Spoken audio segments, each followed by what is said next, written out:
Welcome, everybody, to First Principles Podcast. This is the podcast dedicated to all environmental subjects, economic subjects, all cultural subjects, and technical subjects, trying to break them down from first principles. Today, we will be discussing a gentleman by the name of David Suzuki. And you might be familiar with David Suzuki, but if you're not, he is a Canadian environmental activist. He's been very well known in Canada, and I think throughout a lot of the rest of the world as well. And ever since like probably the 70s, 80s, right? He's been around and been really a prominent voice in the environmental sector.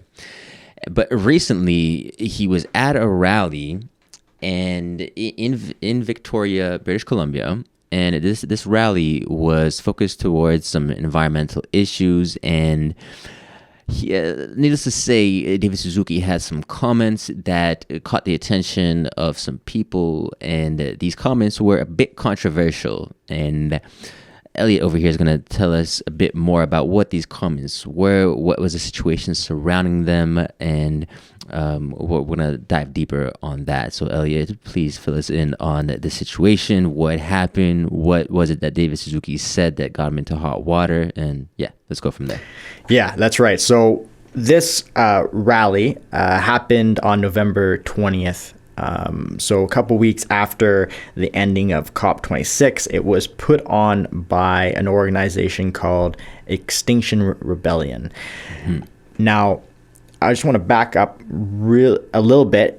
And we talked about who David Suzuki is. I have, he's not just an activist. He was a science broadcaster in Canada and an academic. Like, he has a PhD in zoology, and so he's been a voice for the environmental movement for some time, and he's created this foundation, the David Suzuki Foundation, that continues to bring environmental topics to the forefront and gets praised by actors from Hollywood and such. So he's got it's a very big, organization that he's developed around his name and brand. And I just want to say, just a quick comment on that. Yeah. Anytime somebody has a foundation named after them, it always, like, I don't know.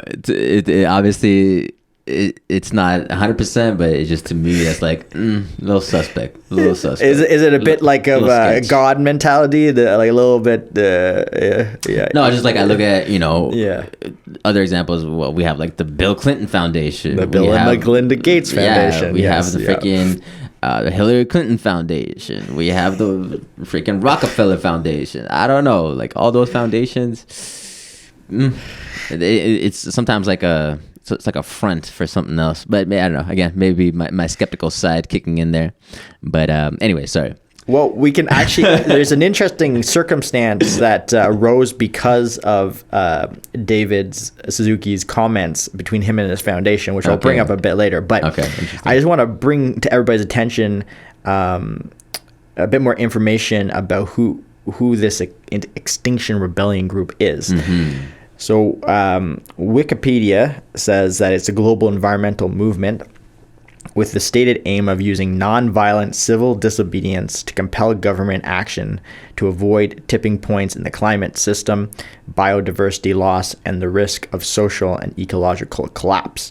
And they were founded in 2018. Mm-hmm.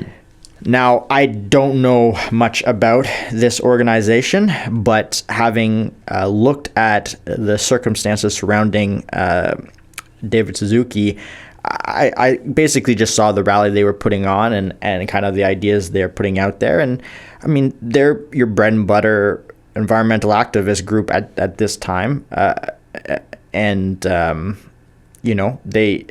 I have no reason to believe they are associated with any types of violent acts in the name of their messaging.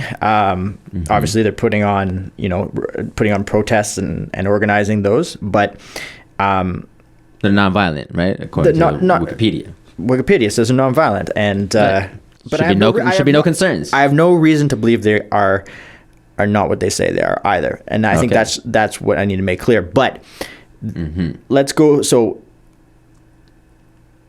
a little bit of setup. So basically how these kind of rallies work is, a group of people come together and the organizers say, on this date, we're going to meet on this bridge or this location in town. Right. As a group, grab your sign, grab your family, grab your friends.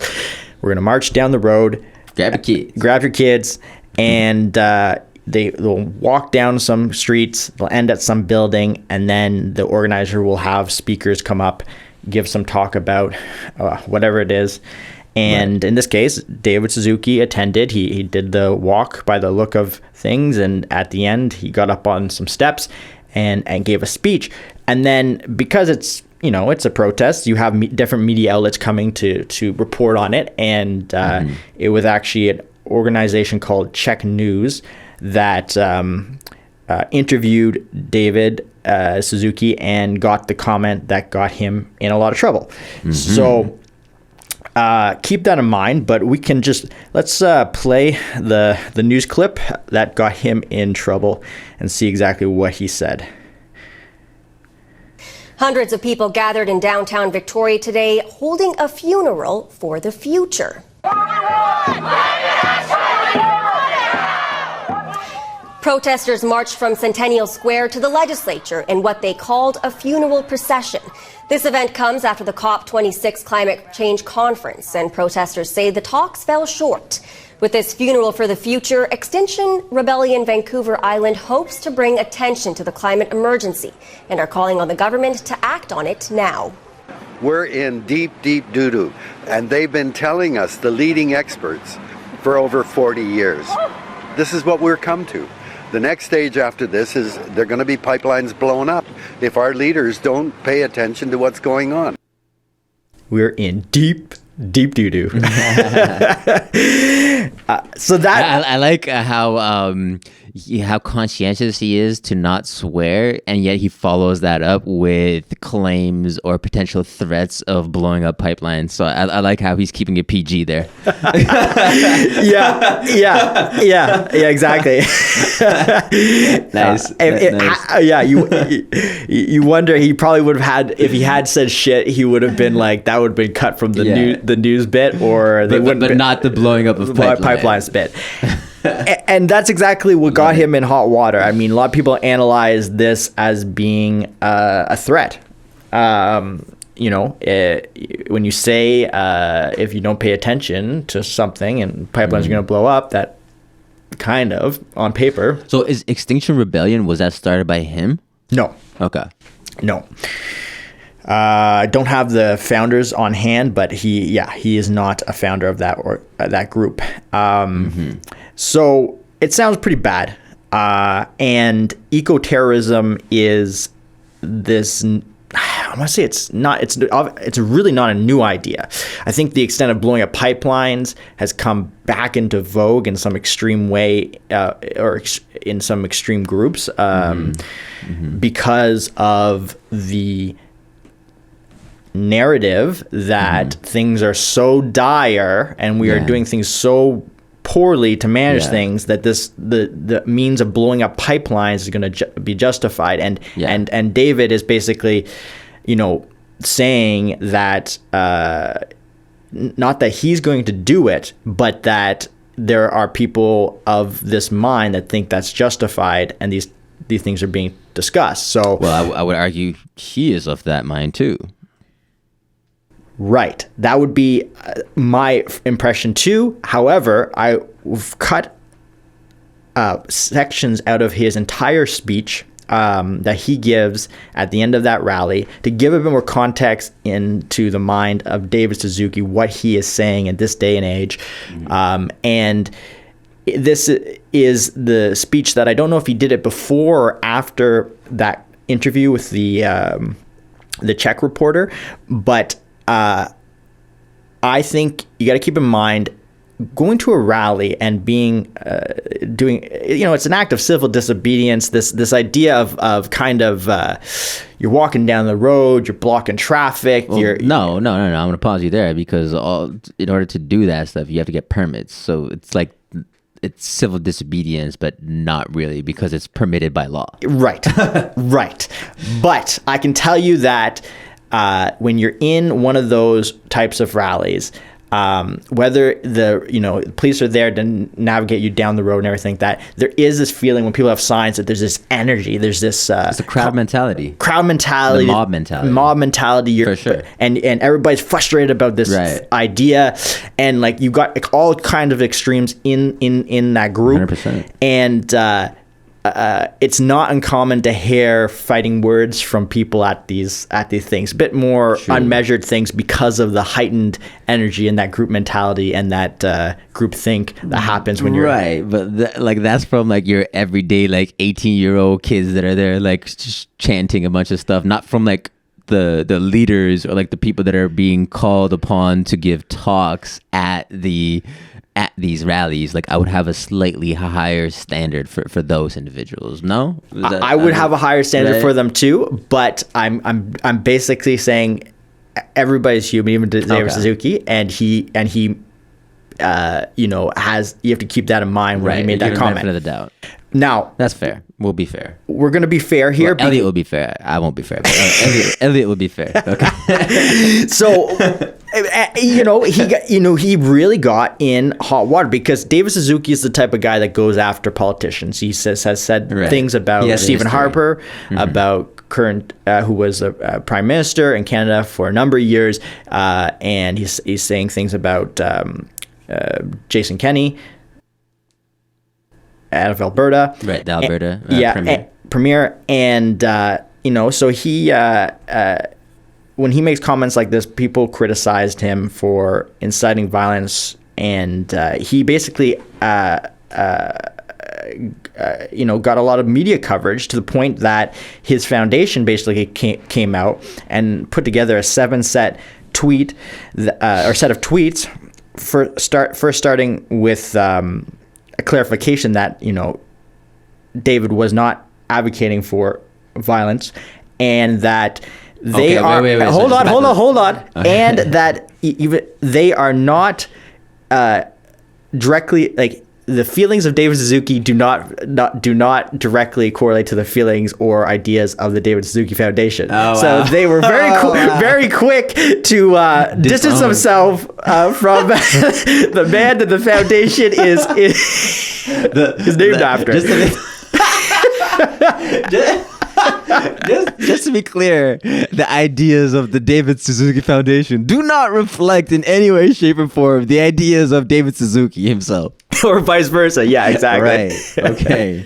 Yeah. I'm sure they don't. I'm sure, but like, wow. That's hilarious. So they had to come out with like a tweet deck defending the foundation, because I'm assuming they got like probably shellacked by people saying, "Hey, what the hell are you guys talking about?" Exactly. So eventually they issued a public apology, a written public apology. It's not too long, and I want to read it to you. Okay. So please do. Statement and apology from Dr. David Suzuki. On Saturday, November 20th, during a media interview with Czech News after a protest in Victoria, BC, David Suzuki gave the following answer when asking what might happen if government leaders don't urgently address the ever-worsening climate crisis.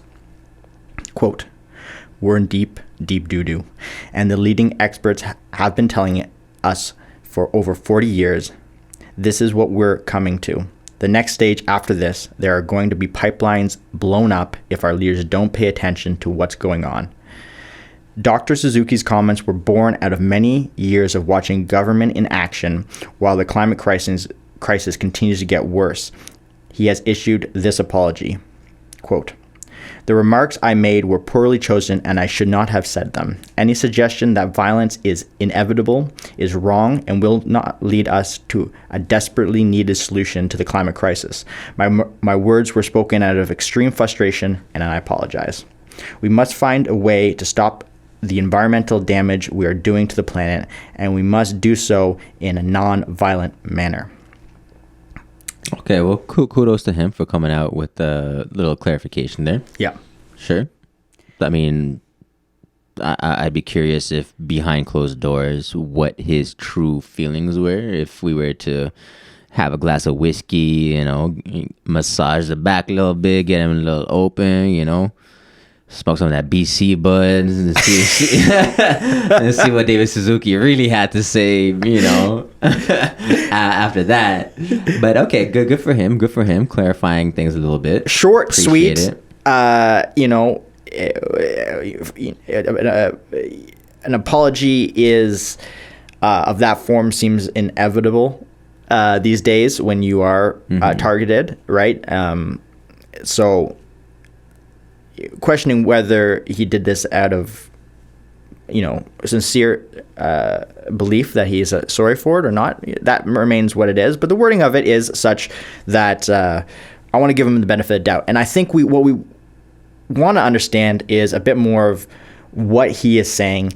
And to do that, I've basically taken some interesting points that he was making during his about 20-minute speech on the staircase after that rally. So wait, but before we get into that, I do want to actually touch on one of his comments that he said. So during that apology, it stated that they were born out of many years of frustration, right? Extreme frustration. So I'll be curious as to, okay, you've I guess he said for 40 years we've been saying this. So you have many years of frustration. It's been building up. It led to these comments, and I'm wondering what is it that would disinvalidate those comments, or what changed for you to feel as though those comments were inappropriate? What was it?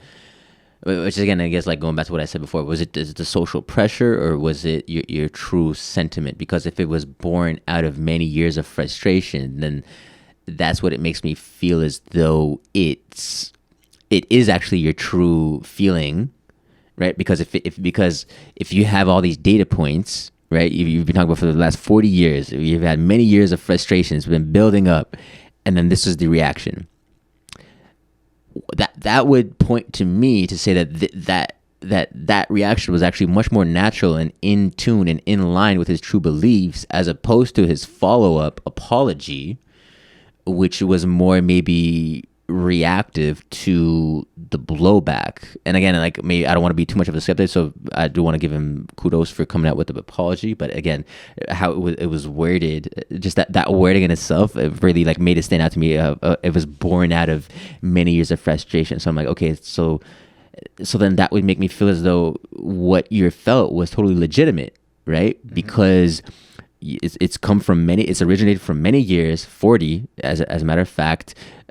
Things aren't being done. COP26 just happened, which again was kind of like the inspiration for having this rally, and was a thing where it's not enough, right? COP26 wasn't enough. So again, if that is your natural disposition, and then another thing happens, COP26 happens, and again it's like, oh, another thing of these politicians, screw this, it's going to be blowing up. I feel like that's a very natural progression to happen psychologically for somebody of that nature, of David Suzuki's nature. And then the reaction would have been what would have caused an apology to come, as opposed to any legitimate reflection and say, hey, you know what, maybe that's too far. Violence, eco-terrorism, that's not really my thing. I don't know. Maybe I'm just being too much of a skeptic. No. This is what I think. So I think he made those comments, and had they not got him in hot water, apology would not have come forward. Right. I think personally, I do not think he was advocating violence. I think he was just stating that he is witnessed, and he understands, based off his own frustrations, that there could be people out there that would take it to the next level, and this is just going to be the reality of our future. And simply, I think that's true. I think that's genuine. And simply stating that is to me, not that crazy or something you should apologize for. I think radicalization and people getting frustrated is a real thing. And just like cyber attacks are becoming a real thing on pipelines, blowing them up is, there's different ways of doing this, but people might feel this is being justified. So him simply putting that out isn't something worth apologizing for. In fact, I think what I noticed in his apology, he says, any suggestion that violence is inevitable is wrong. So any suggestion that it's inevitable is wrong, but violence happening is very real, right? Yeah. But suggesting it's inevitable is what he's saying was wrong about that statement. But I think a lot of people. So it's not the violence itself that's the issue. It's implying that it's inevitable. It's like, hey, if you guys get your act together, then it's not inevitable. But if it is, I don't know, it's just gonna go down. So, is that consequence of the whole apology itself? I don't know. I don't know. I think people got it twisted. It's a good. I think. Just on that, I think it's just like a good way to highlight how words can be really manipulated and used in such a way where you think you're hearing one thing, but you put one comma here, one comma there, one extra dash, hyphen, word there, and then all of a sudden it's got a different meaning. So it's a very clever by Mr. Suzuki, Dr. Suzuki. Smart man. Good with his words. Yes. Sometimes. Yeah, it's like anything to do with a PhD is like, he understands how to use the tongue to pen his ideas together and whatever, but it is what it is. And you'll see, like, in some of his speech writing that he got up there and he had a piece of paper in his hands, but he barely looked at it. He had a good 20 minutes down packed. He knew what he wanted to say. He's an activist. He's there to change people's mind, to shape their, He knows the stuff by heart. He knows the stuff by heart. So he's been doing it for 40 years plus, at least. Yeah. I think he does know when what he and what he's saying. You should understand its meaning, because he does believe in it. 100%. So basically, this first clip that I took was just his intro from one of the organizers there. Just to set the tone, let's listen to that before we get into the actual speech of his. I want to introduce the next speaker, and I don't really have words for the impact that this man has had. He has been a voice for nature, for the environment, for our understanding of the world in which we live, not as nature as our life support system. He has been a stand for us belonging to the earth, not the earth belonging to us.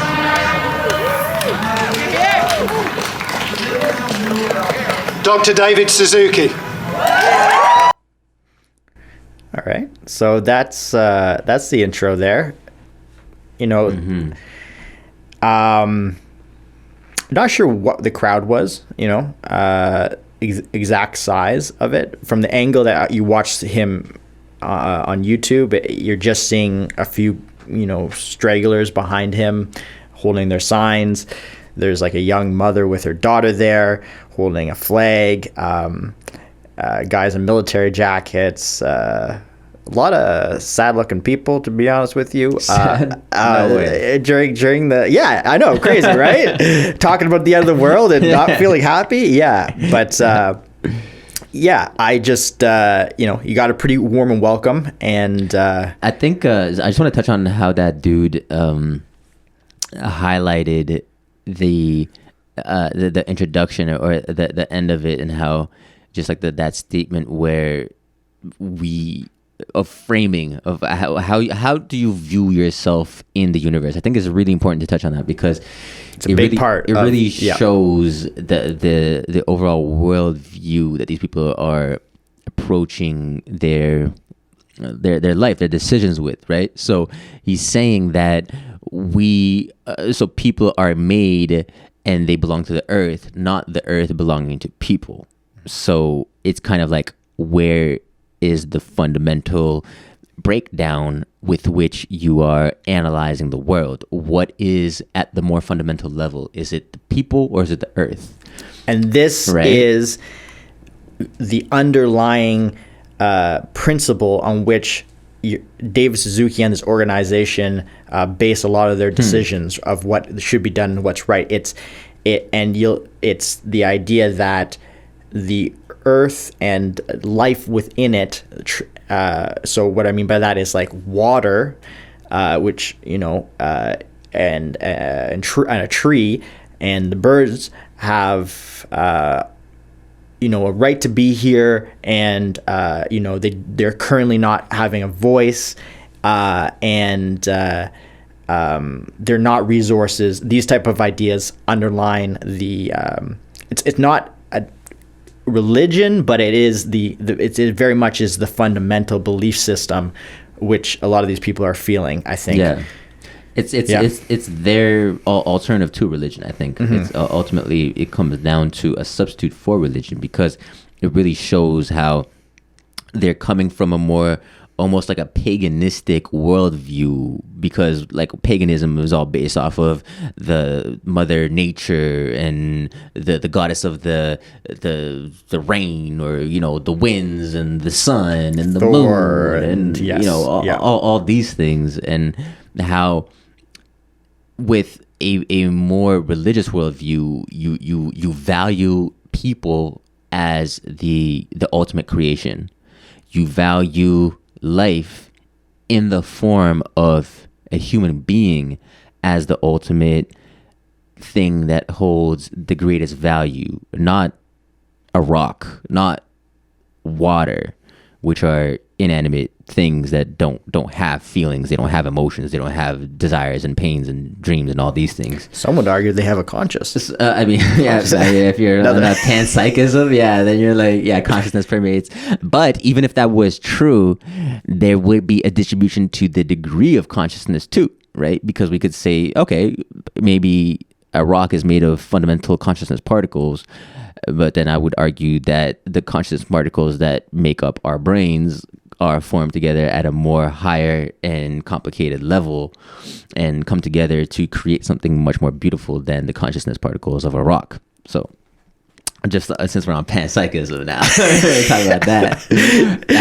But again, it's just like, it's so interesting to see like how such a small statement, his statement about how we come from the planet, or we are subject to the planet, not the planet subject to us, and just shows the worldview that literally, like you said, dictates the fundamental actions that they pursue from that. 100%. And you're going to see that this is very in line with David Suzuki's thinking throughout his speech. So that to me kind of speaks to why he's there at this rally, because even though he's not a founder of Extinction Rebellion, his message has aligned with them, and probably may even help birth the Extinction Rebellion, because he was starting back in the 70s and 60s, right? So let's get into the first bit of his speech and hear what he's got to say. I am here to rebel against the tidal wave of extinction that threatens the very future of our children. We are here to bury the mindset that is driving this extinction spasm. Extinction is part of the normal process of evolution that has enabled life to adapt and flourish as conditions change. We are here because an asteroid smashed into Earth, sending a shower of debris that cooled the planet so that the dominant cold-blooded dinosaurs died out and enabled our warm-blooded ancestral mammals to emerge from their hiding places and flourish. Of all species that evolved over 4 billion years, 99.99% are now extinct. That's a little history lesson. A little history lesson there. Yeah, the framing of a couple of things. A framing of this idea of extinction, and he is talking about how different forms of life have gone extinct on this planet. And his last little comment there that 99% of all life has gone extinct. So the concept of a species coming and going on this planet is something that is common. It's well established. Right? Nothing new. Nothing new. groundbreaking there. No, and I did want to point out that he begins with the idea of putting this mindset to rest. He wants to bury it. And I think what was going on at that rally is they were bringing some sort of container or coffin, and they're putting stuff in it and burying it. And his idea was like, you'll understand later on, he thinks there's this kind of mindset that we currently have that needs to be buried. Mm-hmm. Hence the funeral symbology. Yes. Gotcha. Which is a bit confusing, though, because when you hear that first news clip, I think the news anchor says they're holding a rally to a funeral for the future. And when you say a funeral for the future, sounds like funeral for right. us, future humans, right? You know, right. Is it a funeral for us and future humans, or is it a funeral for these ideas that we're trying to? Well, I think David Suzuki is taking it from a different angle than what might have actually been going on at that rally. Okay. So miscommunication, I guess. Yeah, the PR. They're not in the same PR message, the same PR wave. No, and it's an interesting introduction though for him, where he's talking about this evolutionary history that he's going into. I'm curious, where he went with all that, because I think you're going to hear more in the second clip about that. Let's listen to the second clip. The planet is not in trouble. It did fine for 4 billion years without us, and will carry on after we're gone.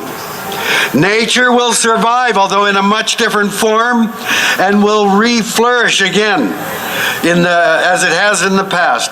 On average, invertebrate species lifespan is about 11 million years.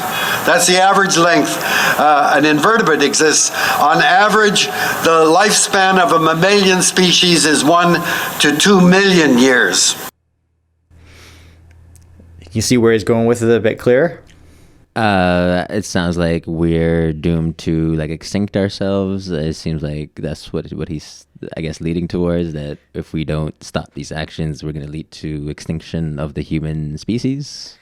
That's exactly right. So basically, he's pointing out these are kind of the averages of these different organisms of how long it takes them to go extinct, and he's kind of saying we are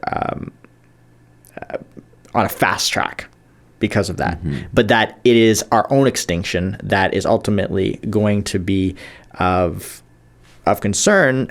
He's going to say, even if we, killed ourselves and took out 1,000 more species with us, the world is going to carry on. The sun's still going to continue to shine on it. New organisms are going to come to life, and this has been the evolution of the world. Right. That's what, from his point of view. So it's like that is the I think what I've understood his point is that it's us we're talking about, and our decisions and what we're doing that is going to lead to our extinction, and we're on a fast course for it. So that's the frame of mind that he's kind of beginning his talk on.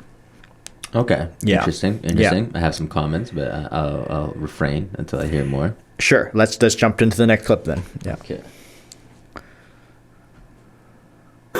The United States Fish and Wildlife Service declared 23 more species are now officially extinct, including the iconic ivory-billed woodpecker, whose last official sighting was in 1944.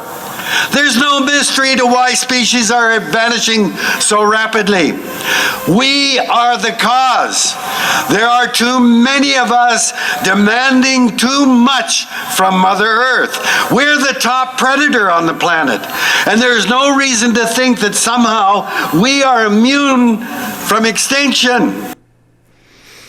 Okay, so the point I wanted to make here was more of an observation. It's not I'm not going to go out and try to fact for fact dispute what David is saying here, but let's talk about what he says. 99% of the organisms' life on planet has gone extinct at one time. So extinction happens. Extinction has happened before humans and it will happen after humans. So under this model, so the at any given time, if you have billions of different species on the planet, at any given time, the extinctions must be happening periodically. I mean, to me, it under this model, there's going to be events where there is cataclysmic disastrous event that wipes out a ton of them at a time. But I also think there are constraints within resources and ecosystems that lead to plants and animals going extinct. 100% humans cannot be taken out of that equation and our actions are driving things extinct. But I just want to make that a very clear point. It's like I'd be curious to understand how this is determined, exactly how we establish which things are going extinct precisely off of human action, and how many are going extinct as a result of consequences that have been going on for a long time. And this, I guess, comes back to some of the debates we have around CO2. I don't have any data in front of me that says we aren't accelerating a ton of them. But I just want to say that under this whole framework, if 99% of all things have gone extinct, there are a lot of things that are causing extinction that have nothing to do with humans, and they have existed before us, and that is just the reality of it. So when he comes in and says there's just no question that it's what we're doing and we're accelerating this, and it feeds this guilt complex which underlines the environmental movement, which is the hatred of the self for what we've inflicted on the world, and it's. Some of it has validity for what we've done. Some of it doesn't. I just feel like but I feel like already I get the vibe from David that he's just perpetuating this kind of mentality. And honestly, what you said to me right there made me realize just how dumb everything this dude has just said is. Well, I'll take that as a compliment. But take this in. I'm going to break it down. Watch. Oh my God. Wow. Okay, just listen to this. Okay, so how did he start off his whole speech? The mindset, and we're going to extinction. We're going to extinction. But before that, he talked about the dinosaurs, right? He talked about the dinosaurs and how, what was it? It was an event that an asteroid, he very beautifully described the theory. Not proven, but it's the most likely cause that we know of, that there was an asteroid that hit the Earth, led to a shower of particulates into the atmosphere, blocked sun rays, led to cooling, and led to the demise of the dinosaurs ultimately. So that, if we're to define that event, we would say that was a cataclysmic event that led to a bottleneck, right? A bottleneck in the overall, what's the word? The overall genetic distribution, or diversity of life. Yes, diversity of life, genetic distribution, gene varieties that are out there, right? Right.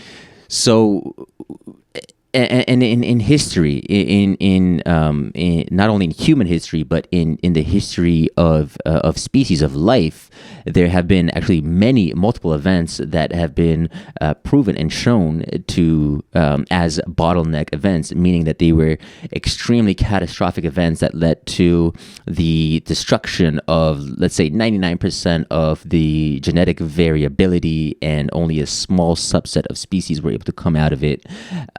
And then eventually lead to the regeneration of multitudes of different species, so on and so forth.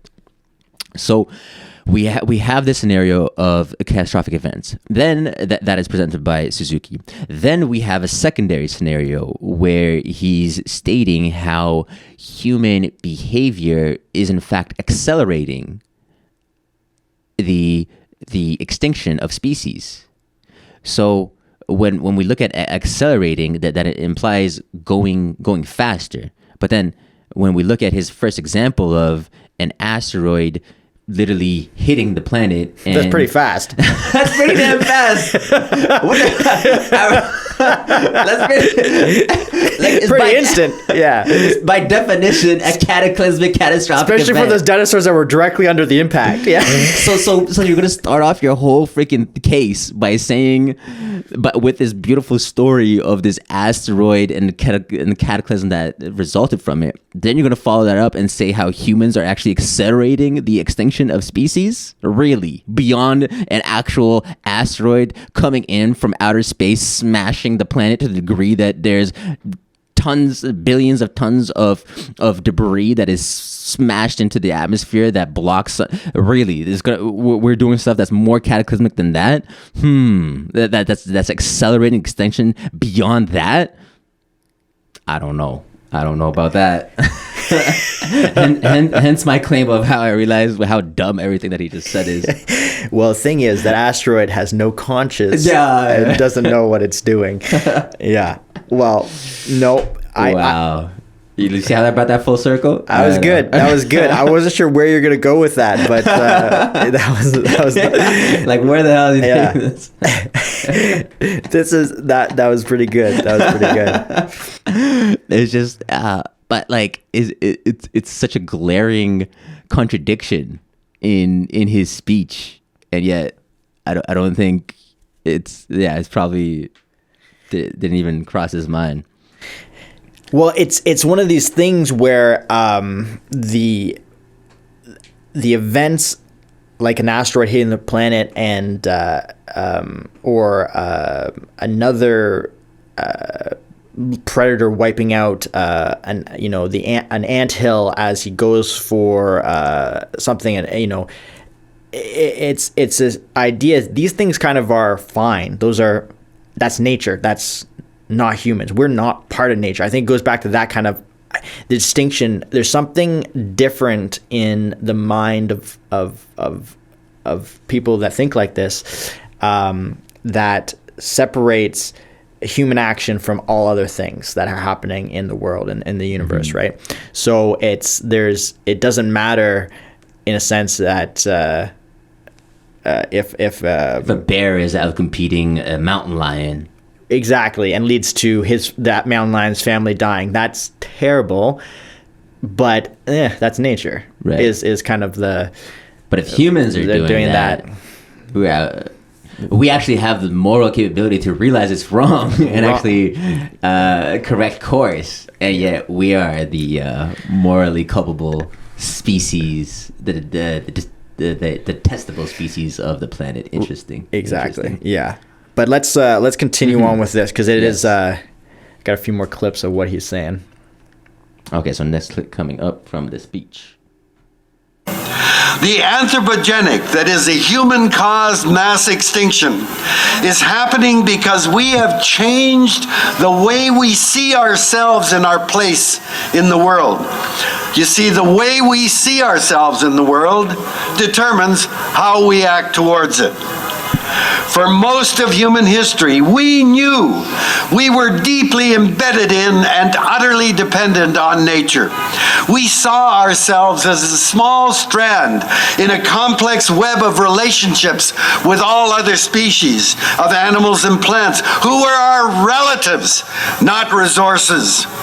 Plants and animals provide every bit of our nutrition and create or capture, cleanse and replenish our sacred gifts from nature: clean air, pure water, rich soil, and energy from the sun.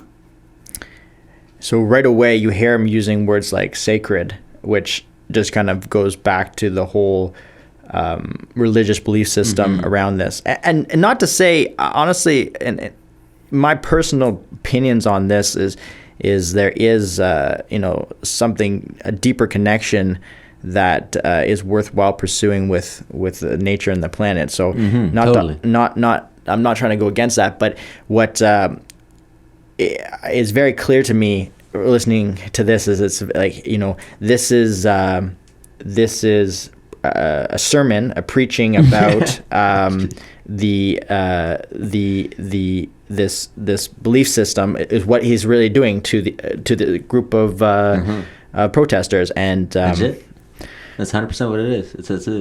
He's the pastor. He's the priest.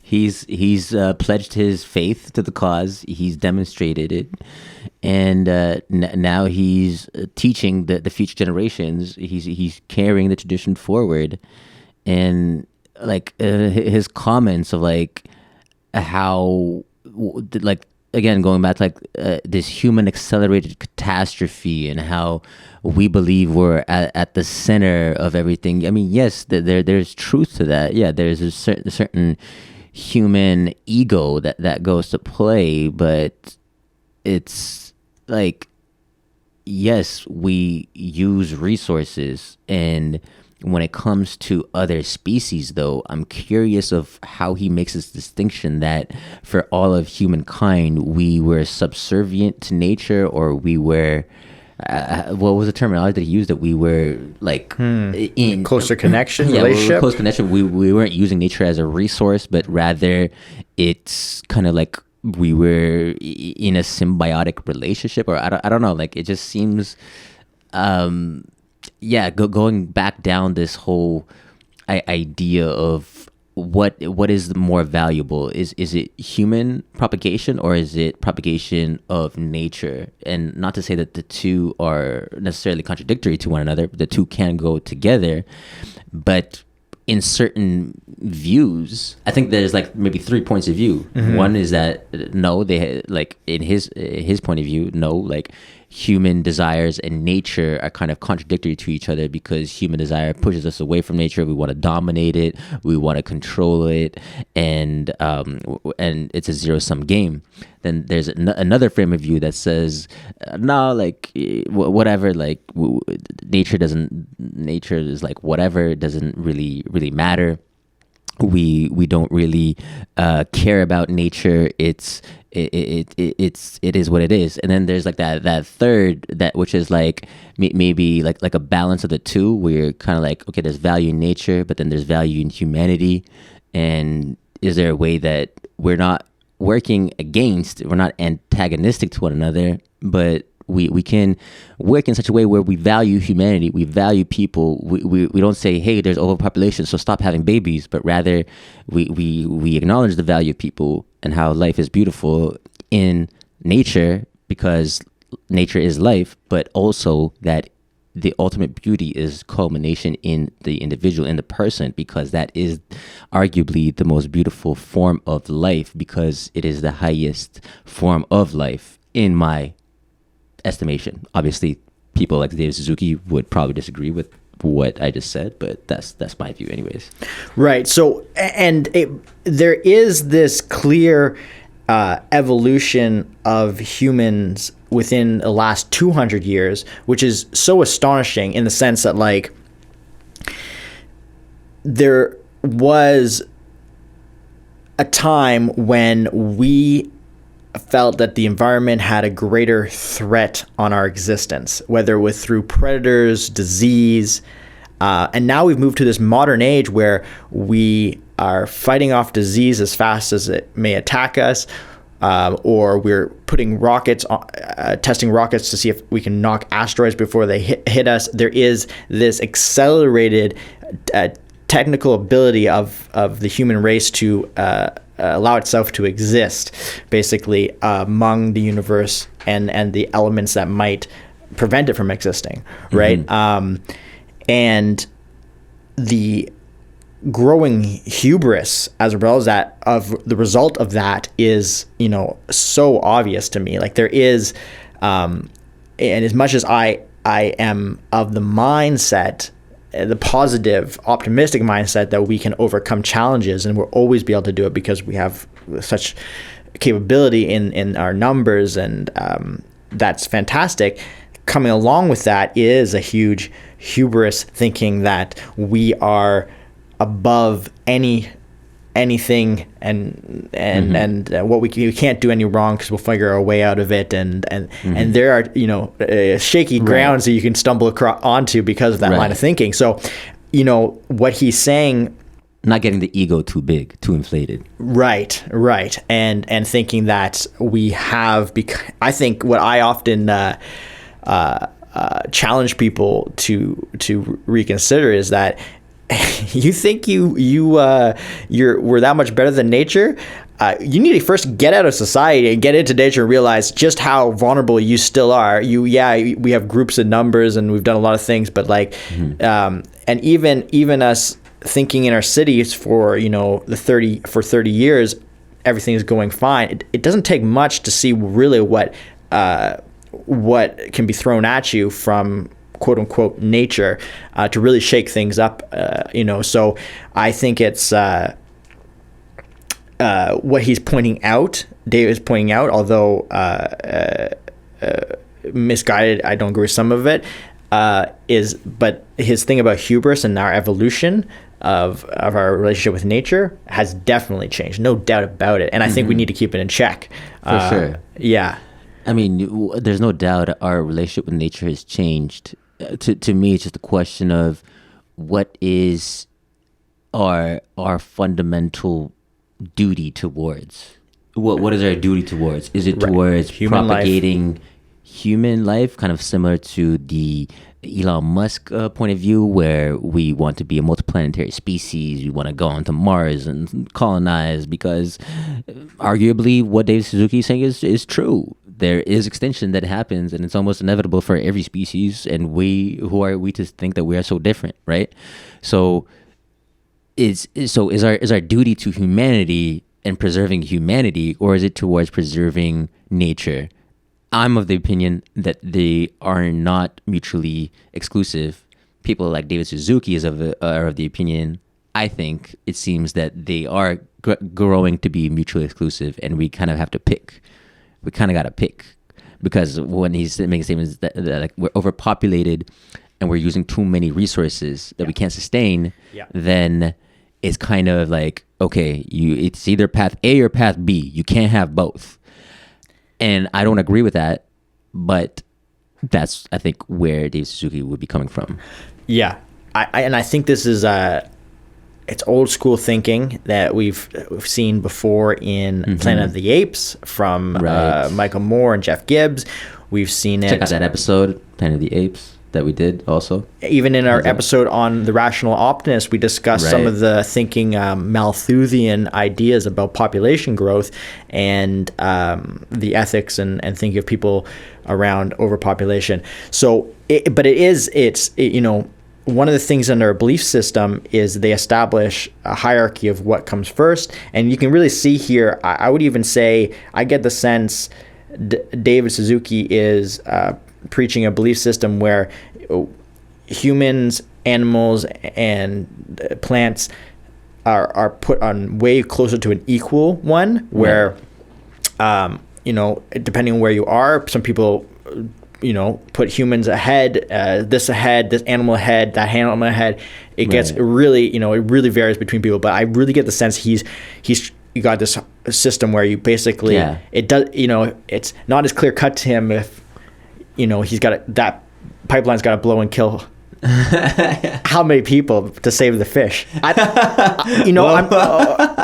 What choice is gonna make? Yeah. Honestly, I don't know. Yeah. You might pick those fish. I don't know. I mean, not to. No, I'm just joking about that last bit there. Not But to like question it his, is. I do believe. Yeah, the closer. He is putting the value of life on different organisms, which I think way is higher. false. My personal opinion is false, because to say that you're equivalent to a tree is like, it's like, what are we doing here, man? Like, come on. Yeah, a tree is an incredible thing, but, and that's the but part of it. Yeah. And it's just like, and he would argue, oh, that's just your human ego telling you that you're more special than a tree or other forms of life. To which I would say, yes, it's my ego, but it's also objective truth in my opinion, because we're able to formulate complex ideas about our nature and our universe and self-reflection and extrapolating towards towards how things will change in the future and impact societies, and like it's so much deeper than what a freaking fish can do, right? I don't know. So to me, it's like it again further exemplifies how it's like the anti-religious religion. You know what I mean? It's like the non-religious religion. It's a religion in and of itself by removing all the other elements that religion has propagated, because religion does say that humanity and the life of or coming from a more Judeo-Christian perspective, that the value of the individual is number one, right? God finished, God created man as his ultimate creation. It wasn't the water. It wasn't the dolphins. The dolphins. It wasn't all these other things. It was humanity, which was drawn up in an image of God. And now this podcast isn't meant to be religious and stuff, but it's but I think it's important to highlight those differences, right? Where those, because again, first principles, we're understanding what are the first principles of somebody like a David Suzuki versus the first principles of somebody else with maybe even more religious point of view, and how with Suzuki's first principles point of view of the world lead to his actions, kind of like how you said, how that little subtle shift in the mind of how we're subservient to the nature as opposed to nature being subservient to us, how that dictates the actions that he then takes to push his causes forward and such. 100%. Yeah. And I mean, this just came to mind, but it's whether it's the ideas of an environmentalist and ideas through other religious teachings, ideas through people have developed through sci-fi. I see examples, because there's the cheeky one from The Hitchhiker's Guide to the Galaxy, where the planet Earth is being destroyed for an intergalactical highway, and most humans are going to get killed except for the main character. But the two species that leave the Earth are the dolphins and the mice. And it was, the author was Douglas Adams, playing with the idea that like it's like the human ego to thinking that we were like the most intelligent ones on the planet. It's like dolphins had this free environment where they floated around and had sex and raised children and played and all this stuff. And they were the actual enlightened beings on the planet. And then beyond that, the mice were the ones that were actually building planets. It was ridiculous, but it was like, it was a great way to poke fun at the idea of like, we had no idea what things were going on, and what is a true hierarchy of species and intelligence? Is it that we're stuck in 9-to-5 jobs and looking for or is it the dolphins? Which goes back to that other worldview, or like, oh, you think you're on top, you Mr. Human, all high and mighty with your ego, but like put you in your place. Like, there's mice that are better than you. Like, all right, I guess if you say so, sure. Yeah. Whatever. But yeah, let's. Okay, I got a couple more clips, and we'll finish off what he's saying from that speech. But over recent millennia, we have come to think we're different and special because our intelligence has enabled us to escape the constraints and limits of nature. From spears and stone axes, our tools have become too powerful. Telescopes, microscopes, enormous machines, chainsaws, scuba gear, computers, and space satellites. And that overwhelming sense of dominance with us at the top is driven by resourcism, a mindset that regards everything around as a potential opportunity for us. I love Resourcism. Resourcism. There's Wow. yeah. Interesting. There's a term for you. Demonizing resources. 100%. 100%. Wow. I just take that in. Resourcism. Resource. Like what? You discriminating against the resources? Like what?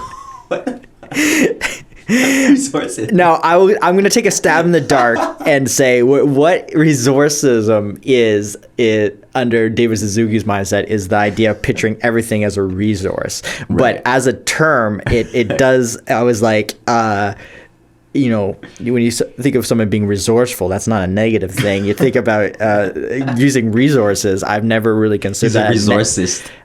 Resources is, yeah. These are resources. Yeah, that it actually does come and kind of sound like a pejorative. Yeah. But it's like you. What's the definition for resourcism? Like, Yeah. What does like Merriam-Webster dictionary tell us? Say about resourcism? The insustainable consumption of a resource could be considered negative, but I think Resourcism is defined by its neutrality about what constitutes the good life. It therefore assesses how well people are doing in terms of their possessions of the general purpose resources necessary for the construction of any particular good life. Interesting. That is not what I thought it meant, and ties into actually what he says a little bit later on. Well, I mean, in a sense it is, because it's like defined by having resources in your life. But it's what did it say about the quality of life or the perceived quality of a good life? Based on what resources you have accessible, basically. So therefore it says how well people are doing in terms of their possessions of the general purpose resources necessary for the construction of any particular good life. So it's essentially saying how good is your life is based on the resources you have accessible to you. Right. And his next question or criticism is about, how much more do we need? Don't we have enough to live the good life? Mm-hmm. And I can. Sorry, go ahead. No, I was just gonna say it just falls in line with that definition. Yeah, exactly. Because another kind of definition that I'm seeing as well is saying how the ideas behind resourcism stems from ideas that humans are above and apart, not part of the natural world around them, which is kind of, again, similar to what he's saying, how we as humans, we see ourselves as being separate from nature, as being at the top of the hierarchy, top of the food chain. Whereas in reality, a better reflection would be that no, we are part of nature. We're not separate and above it. We are one component of nature, which is like, I guess, like a subtle difference in worldview that would explain how he comes towards these things that he's saying of how resourcism is a bad or something. But let's jump into that next clip. Yeah. And see what he's I think saying. he expands on it from there. Hopefully I clipped the right part. Politicians in the business community continue to push for more and fail to address the important questions. What is an economy for? Are there no limits? Are we happier with all this stuff? How much is enough? What are the necessities of life? Why isn't it illegal for anyone in the world to be a billionaire? We learned from the IMF that globally, the fossil fuel industry, the most profitable sector in society, was subsidized in 2020 by $5.9 trillion. That's $11 million a minute. Yet the rich countries will not provide the $100 billion annually to help the victims of climate change. The Guardian last week showed the long history of lies put out by the PR industry to confuse the public so profits could keep coming to the fossil fuel industry. Yet the fossil fuel representatives are at the table of every single meeting to confront the threat of global ecological destruction, including 503 official delegates to COP26, while youth, Indigenous people, and Angos were reduced to begging to even get in. Damn. That was... I think that clarifies it. That clarifies it, right? Yeah, and I only caught for the first time him making the point about the $1 billion pledged per year from the previous COP agreements that was not met. 100 billion. I keep screwing that up. 100 billion, right? And this is something we discussed in another podcast that we did when we looked at the last COP26 meetup and what was achieved. But the idea is that he's saying, while these large subsidies going to oil and gas are occurring in the billions, countries aren't putting together the 100 billion for I think he said though in this, like, the victims of climate change, which I didn't think that 100 billion was specifically for addressing victims of climate change. It's just his worldview, man. It just shows how he sees the world. Like, he is probably like the developing countries he sees as the victims somehow, or I don't know, man. Like, but when you hear him say something like, "Oh, why is it not illegal to have billionaires? Why? Do you see the crowd? Why should they have billionaires?" The crowd response to that too. So this is what I hear from that. I hear, and then so I hear from that, coupled with his previous statement of resourcism, quote unquote, is that this dude is essentially somebody that does not believe in private property, because if he did, then and he didn't. Okay, so why do I say that? So he made the statement against resourcism, aka treating yourself outside of nature, thinking that it's all about gathering resources and viewing things that it's all about accumulating resources, which is true in a sense, right?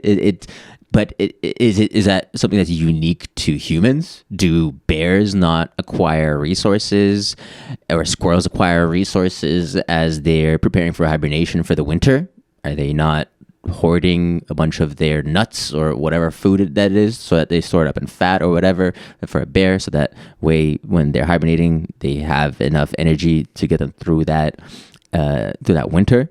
It's like, okay, so he's saying resourcism is bad, meanwhile he points to nature as being good. But meanwhile, if you look at nature, you see resourcism in itself. So there's a contradiction there, because if you're pointing towards nature, towards what is good, and if in nature you see these same behaviors of resourcism, and then humans are then replicating it in terms of accumulating more resources, then it kind of shows how humans are actually mimicking what is in nature, and how it's actually... I think it's pretty obvious to me that it's programmed into anything that's living to ultimately make it a priority, them living and them reproducing. If it wasn't, they wouldn't exist. Exactly. So it's like the concept, what And you do that with resources. You do that with resources. You do it with resources too. With tools, with Right. spears. And you know what? An else's resource? It's community.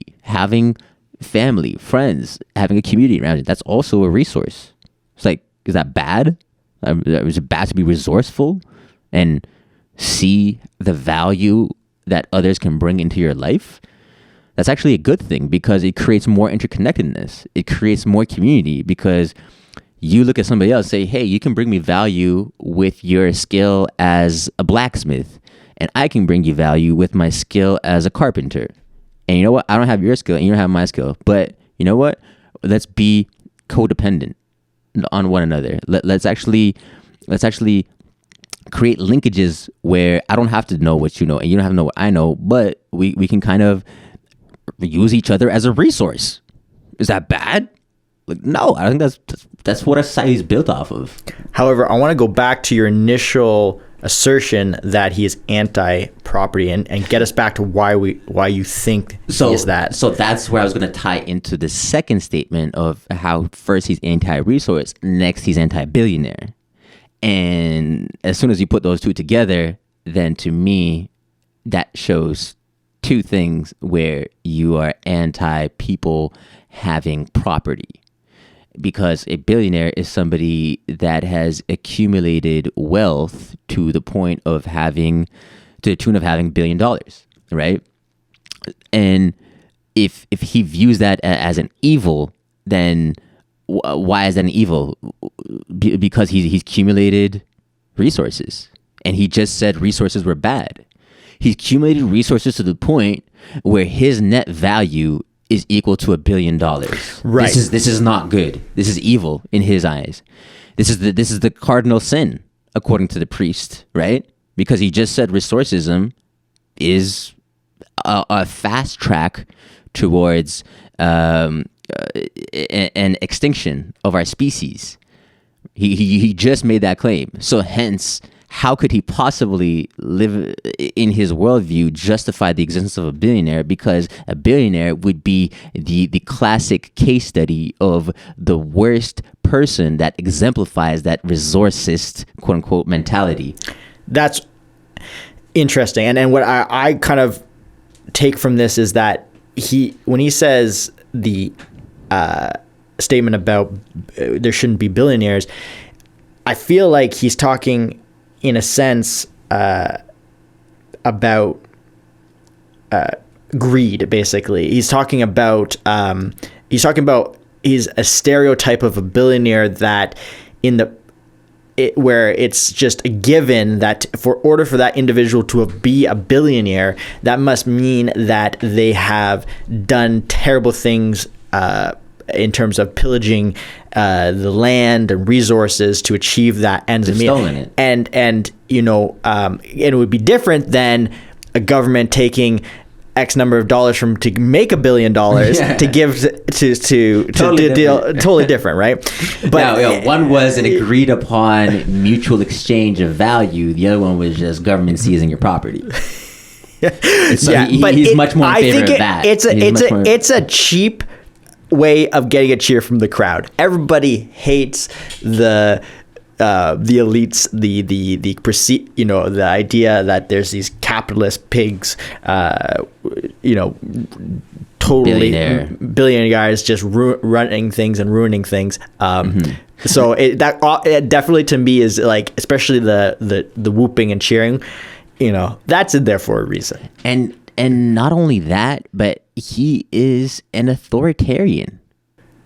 Like, how so? Like, I'm gonna follow up again using everything I'm saying is based off of his words. So he follows that up with saying, "Look at all these fossil fuel people, and at the COP26 they had 500 representatives there." So what's he saying? He's saying people that represent the fossil fuel industry, they don't have a place at the table when these discussions are taking place. You are not welcome, according from what I understand. David Suzuki's point of view is based on those statements, because the animus with which he spoke of how these fossil fuel industries are being consulted when these types of policies are enacted goes for me to say that they don't have a place at the table. and it should be such that we make these decisions and don't even, and the fossil fuel industry, they're a key player. I mean, they're the ones that are actually doing this whole thing, but they shouldn't even be at the table. We should just come up with the things that we want them to do, and we should just tell it to them, and then they should just do it. That's why I say he's an authoritarian, because if he had it his way, based on how he described, how he painted that picture, fossil fuel representatives have no place at the table. They don't belong. No, they're the ones that are propagating this whole idea of resourcism, right? This whole claim of resources, or whatever the hell it is, and it's not up to them to make these decisions. It's for the government. It's for COP26, for the people to come together. It's for climate rebellion, whatever, Extinction Rebellion. It's for those people to make the decisions and then pass it down. And then he's all about stakeholders. We're not even including all the other stakeholders. Well, who's the biggest stakeholders? Maybe the companies that are actually doing all this stuff. So you'd rather have all the other stakeholders there, such as indigenous groups, such as environmental groups, such as all these groups. So all the key stakeholders. But then the number one stakeholder, who is the actual company that is in fact doing all the things that are being done to generate these resources that you're complaining about, they don't belong at the table. So that's why, to me, I'm like, okay, wow, that's interesting. I want to paint another picture in an attempt to be a bit of a devil's advocate to what David Suzuki might have been saying there. Okay, please. As an exercise. Sure. So he's saying it could be that he is just saying that, listen, there are more seats being filled right now at the COP table by these guys in big oil and gas. And big oil and gas has an incentive to continue doing big oil and gas things because that's their bread and butter. Yep. And that he's trying to poke at the idea that they get it guaranteed and we don't get to hear from indigenous groups and the youth. They're not, they have to fight harder to get into these things, and they would provide a more diverse, arguably more balanced as a result viewpoint if they were allowed to come in greater numbers to these things. Mm-hmm. The points that you bring up are valid in the sense that, like, oil and gas are making energy for a lot of people, and it is their bread and butter, so they have the right and deserve to be there and make things.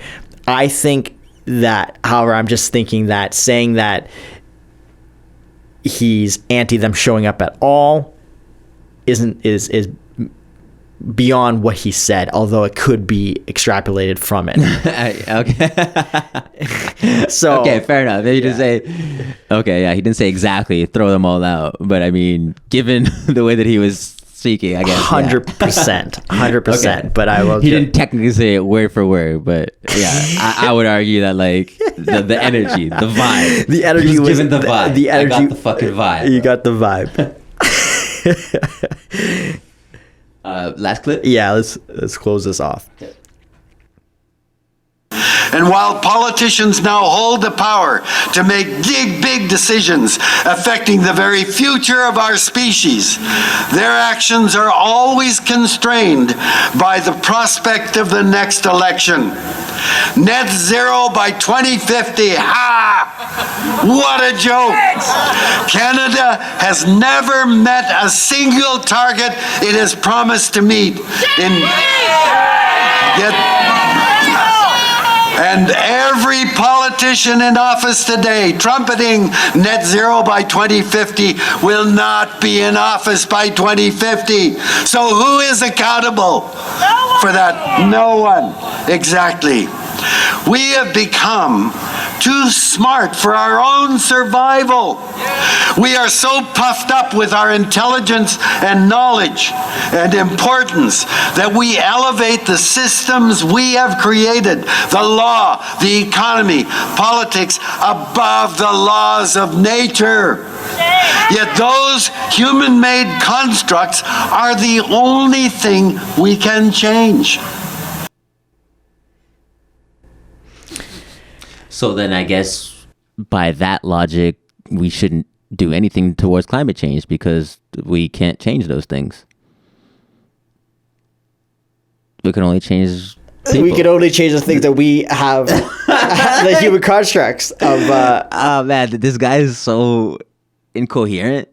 Like he says like contradictory things like 2 sentences in a row. Like I don't know. Well, let me That's go my back. view Let me go back to what you just said there, though, because under his model, it's that the things that we have constructed, like coal fire power plants and anything that emits, that is driving climate change. So I guess he is essentially saying we need to change those things. Those are human constructs.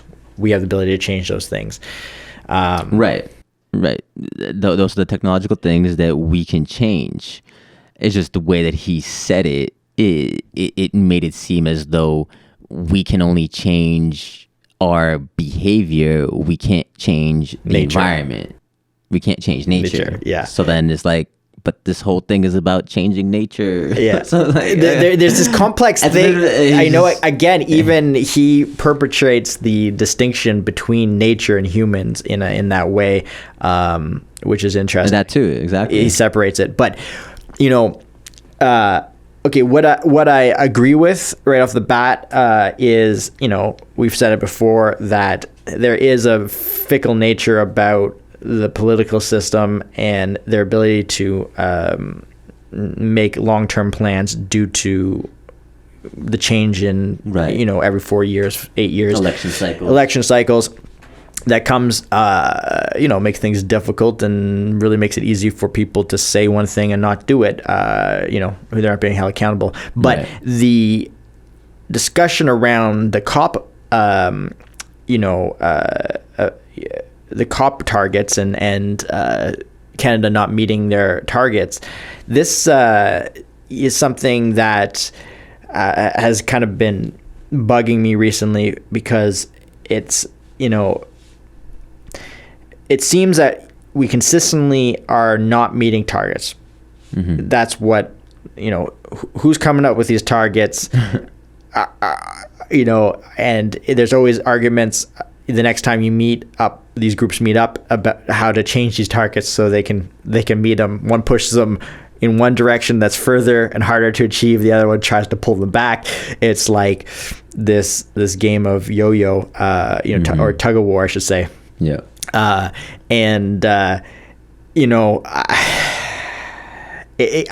get it. It's frustrating. I think it's frustrating too. We were talking on our last podcast about what would be the measure of like a good meeting and a meeting that was considered a successful. What would that look like? And we said that's a meeting where people would come together. There's an objective. They sit down, they agree on the objective, and they leave with actions to meet the objective. And then they go out and meet that objective. And that is by far not what we've ever experienced in any of these COP meetings before. But, I think there's a discussion about these targets that warrant further analysis before we criticize the inability of a country to not meet them, and not something that I want to discuss in depth on this episode. But I think understanding some of the reasons why targets aren't met would bring to light a lot more than the simple offhand comment that a country never exceeds its or never meets its targets. That's just kind of a throwaway statement that pumps people up or angers people. Because it's like, what's the cause? I guess be maybe a more productive way of having a conversation. Like, what leads to these targets not being met? Are the targets being too stringent? Are they probably not stringent enough, according to David Suzuki himself?